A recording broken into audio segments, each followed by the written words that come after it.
Everybody, here we are again today, and I wanted to kind of, I guess, tell you about something that most of you may not realize is even in existence. If you go check out my buddy Steve over at Military Surplus Carbine Collector, you'll notice that he knows quite a bit about these M1 carbines. He has a lot of cool videos out there.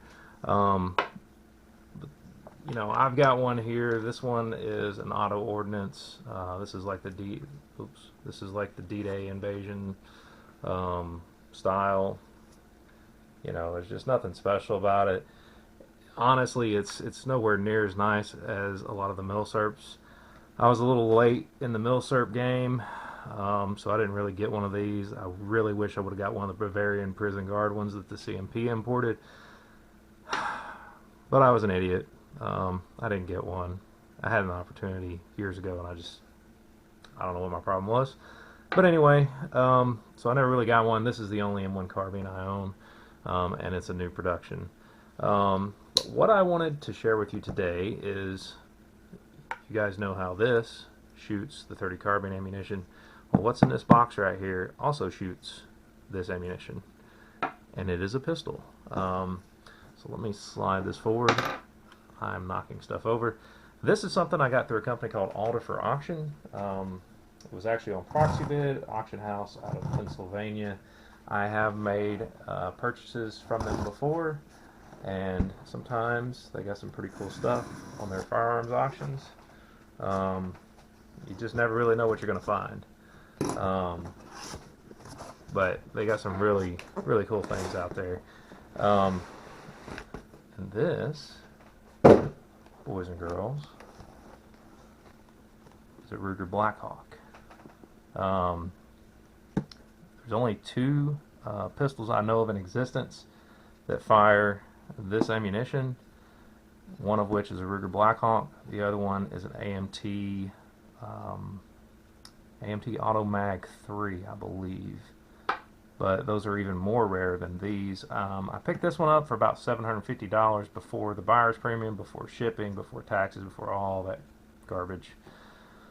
Sum total by the time it was all said and done, it was realistically more like $900 and something. But this is what we have today. Of course, there's where I got it from, if you guys are curious. I cannot put a link to their website, but you can go out and search Google for it and find it. This is really cool. One of the reasons I wanted to get this was because this was still in the original packaging. And one thing to note for anybody out there that knows anything about wheel guns, especially Rugers, is there was a little bit of controversy back in the 70s, I believe, about these things not being safe. And basically, hold that thought, give me just a second. I'll take care of something. I'll get right back to this video. Everybody, sorry about that. Mailman just showed up with some parts. Sorry, but we're back. So one of the interesting things about this, if you guys know anything about history, is back in, I believe, the 70s, there were some issues with firearms not really being safe, and Ruger implemented a recall program to basically change these older 3-screw style revolvers to a 2-screw with a transfer bar and all this other stuff. Now, you guys, I'll let you research this for yourself. There were a lot of people out there in the forums talking about them, saying, hey, I sent mine off to Ruger and now the trigger sucks. Now it's gritty, it's not smooth like it used to be, 6 and 1/2 dozen others. There's a lot of reasons out there. I can tell you from research and looking for these 3-screw 30 carbine Blackhawks are much more sought after. This is one of the original unmolested ones that hasn't been basically converted, and a lot of people really like them, and they're only going up in value.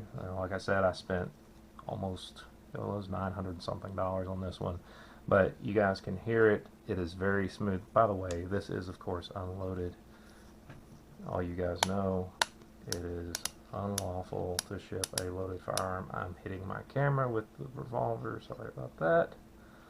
but if you listen to the action, it is really smooth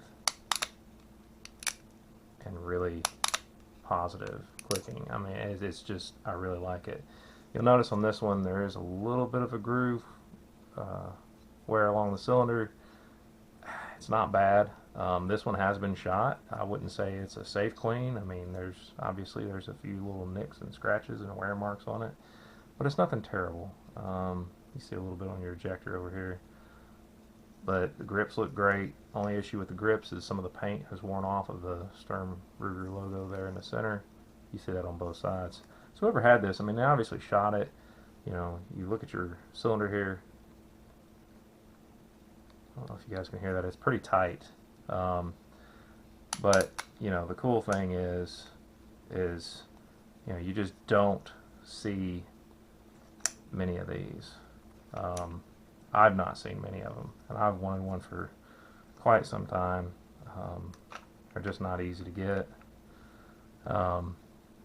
You know, just that massive cylinder there for that 30 carbine round fits right in there. Now if I can just get it back out, that's the fun part.